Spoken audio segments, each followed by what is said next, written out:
Welcome to this episode of Sunny Silver Linings. Sunny's guest today is Kevin Cook, CEO of The Purple Guys. In this episode, Sunny and Kevin chat about creating a special experience for your employees, Kevin's definition of culture, and strategies you can implement to keep a company-first mentality. And now, your host, the founder and CEO of IT by Design, Mr. Sunny Kela. Over to you, Sunny. Kevin, thank you so much for joining me today as my host. I truly appreciate you and your time. Absolutely, Sunny. Happy to be here. Appreciate the invitation and look forward to the conversation. And yeah, so I'm very passionate about culture and being very intentional about culture, Kevin. So our talk today is going to be on culture, and especially in the MSP ecosystem. And I want to start with a question that is, what is your definition of culture? And then also talk about culture in your organization, culture at the Purple Guys. Absolutely. So it's interesting. Everybody talks about culture, right? Because it's like, hey, we have a great culture. You're going through the hiring process. The culture is fantastic. You're going to love it here.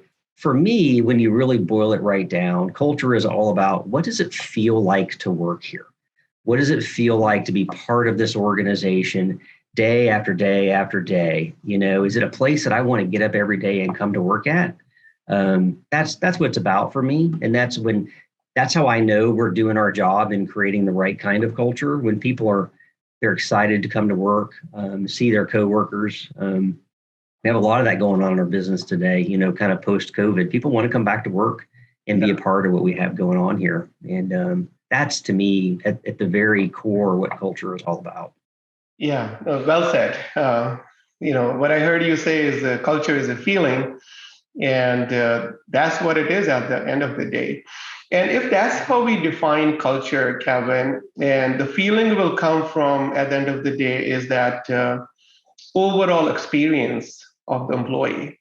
And I know when we were talking the other day before the podcast, and you mentioned employee experience focus, that you focus a lot on that experience.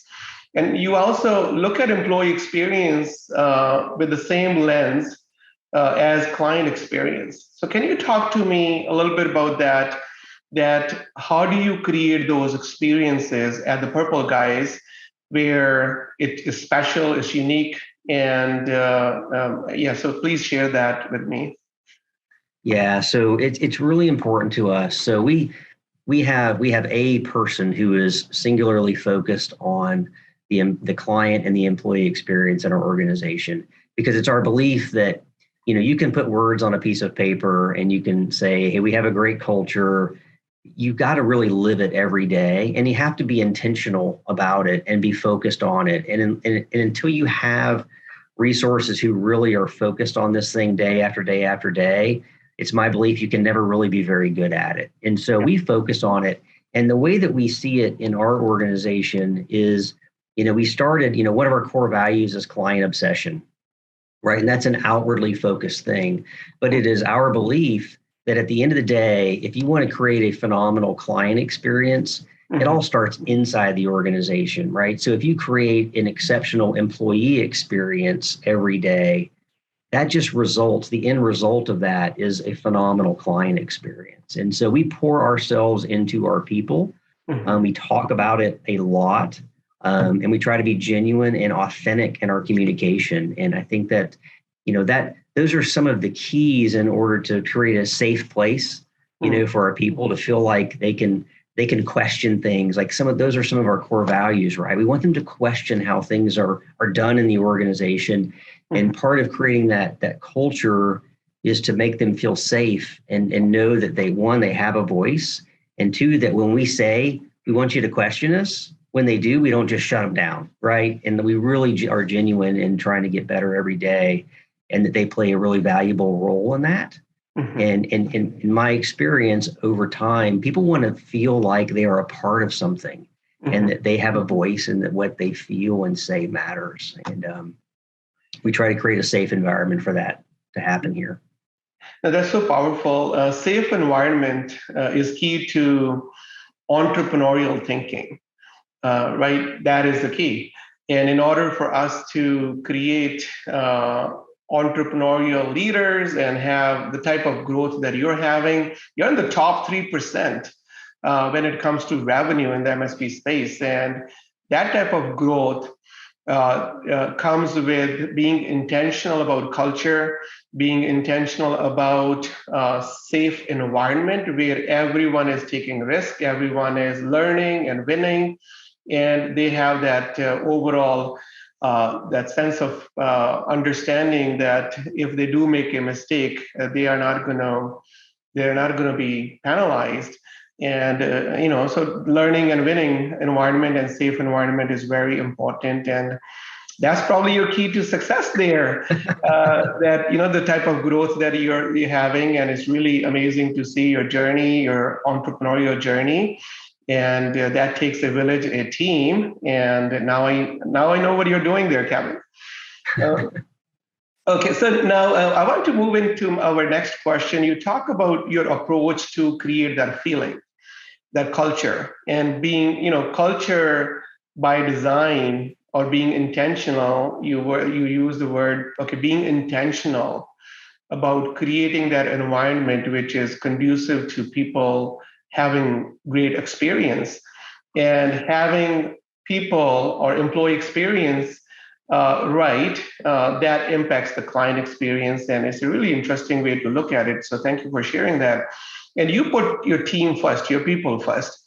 So can you talk to me a little bit about what do you mean by people first, and what strategies you use to make sure that that strategy is implemented in your company to really make that a reality? Yeah, so it's interesting. I kind of go back to the same thing over and over again, Sunny. It's easy to write these things, right, and say, hey, we're a people first organization, and but we mean that, and we say it all the time. And for us, that means that when we make decisions that impact our people, we keep a couple of things in mind. We are a people business, right? And so that we serve our clients through people. We use technology, certainly, to do that. Those are the tools. But at the end of the day, it's all about the experience that we create between our employee, our team member, and our client.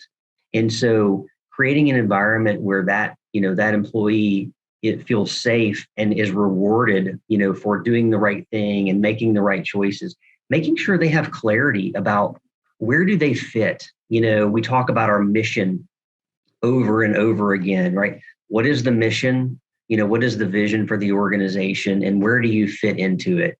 Mm-hmm. And so, we create roadmaps for our people, right? How do I be successful inside this organization so that I can help make the bigger organization successful? We take a long-term view around our business and around our people. So when we hire an employee, and I still meet with all of our people on their first day as best I can. Try to hit the first day. It's a challenge when you have 200 people. And I talk about a couple of things. And one of those things is when we hire you, and we have hired you now, you're here, it's your first day. It is our intention that you are going to be here for the rest of your career. Like, we think this is a fantastic place for you to work and grow as a person, personally and professionally. And we're going to try to create an environment where you can do that. So you don't ever have to go look anywhere else. You may at some point in time, but we're going to create enough opportunities so you feel like you don't ever have to make that choice to go somewhere else inside the organization. And I think that's a powerful message for people, and so when there is a decision that comes around a person, are they effective in their role? Do we need to make, a change here? We're very intentional about what's the impact of this one person to the entire team. Is someone a detractor from, the organization, or are they helping it grow, day after day after day? And we use this concept called radical candor, right? It's a concept that it's hard for people sometimes to deal with. But when you're not honest with people, about all things and honest and transparent about performance and fit and all of those kinds of things, it's not good for anyone. And so, we try to over communicate and be very crystal clear about where they are in the organization, how they can be successful, and make sure that they understand, you can make a mistake here and that's okay. At the end of the day, right, we're not a 10-person organization anymore. Kevin can't make every decision as the CEO. We've got to empower the people underneath us to be able to make those decisions and know that they're not going to make every decision right. And that's okay at the end of the day. So the idea, Sonny, behind Radical Candor, I've been in this business now for 25 years. My professional career is more like 30. I've learned a lot of lessons along the way, and I've made a lot of mistakes. I've watched a lot of other leaders, make mistakes. And one of the key mistakes I think that people often make is not being honest, right? It's hard oftentimes to have difficult conversations with whether it's somebody who reports to you or whether it's somebody who's, sits at the same level on the org chart as you. It's challenging, and people often don't want to have difficult conversations. And so we've introduced this concept, and I have to go back and find Radical Candor. We didn't create it. Got it from a podcast, to be honest with you. And I forget who we actually got it from, but it's been super impactful in our business. And the idea really is just that you're not mean or hateful. When I come to you and I say, Sonny, you're not performing, to our level of expectation. Here are the reasons why. And here are the things that I think that we need to be focused on in order to get you to a place where you are performing, at the right levels. And oftentimes I think what happens is we don't want to have that conversation. So we ignore it and we go down the hallway and we talk about the person who's not performing well. And over time, they're just, you become resentful, and either that person's going to quit or you're ultimately going to fire them, and nobody's even going to know why. Right. It's kind of like it's about having difficult conversations in the right way. That's what Radical Candor is all about. So thank you, Kevin. Thank you so much for joining me today. I truly, truly appreciate it. And thank you for sharing your experiences, very valuable insights with our MSP friends and the universe out there. And I truly appreciate your time. And thank you so much. Thank you, Sonny. I really enjoyed the time together. Happy to collaborate anytime we can. Thank you.